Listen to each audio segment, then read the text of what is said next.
was a sign out, said Cal Ripken will be here between 12 and 2 o'clock Wow. at a Roy Rogers. So I had to back up and turn around. I said, "Am I seeing this right?" Like the restaurant, Roy Rogers. The Yeah, restaurant. yeah, yeah.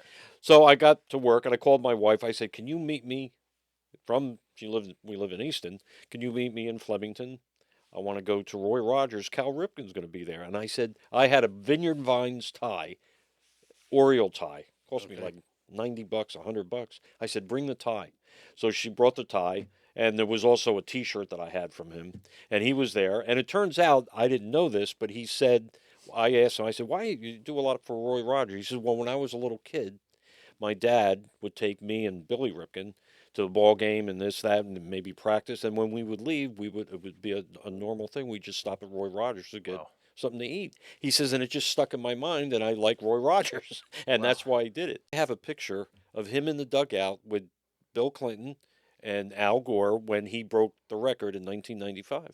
Wow. And I said, "Boy, that would have been a perfect, to get the back of it It's signed." or Yep. something. And I forgot all about that picture. And I'll tell you the quick story how I got the signatures. Because I had the truck, Nazareth was still open with racing. Okay. And I pull in, and they saw the truck. They're waving me in. I parked right down by the pits, right? They thought that you were part of the. He was part of the crew. Yeah.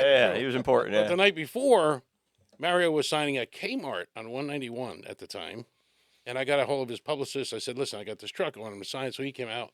Sure enough, after all the signature stuff he did, he signed the truck.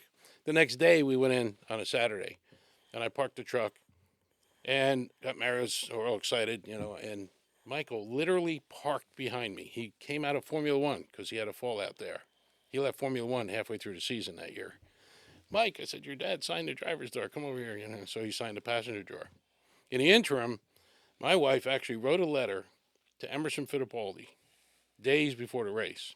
Somehow the letter got through a bunch of people and got to him, and he came over to our side That's and wild.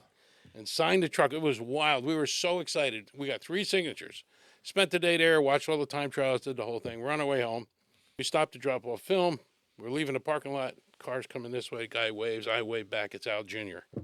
Oh my Oh, God. That's how I nailed him. And you nailed- But what I did was after they signed it with a paint pen, then I masked it off and I sealed it with a spray. So even through car washes and all, and Yeah, it it's was on still there sit there. forever. Yeah, yeah, yeah.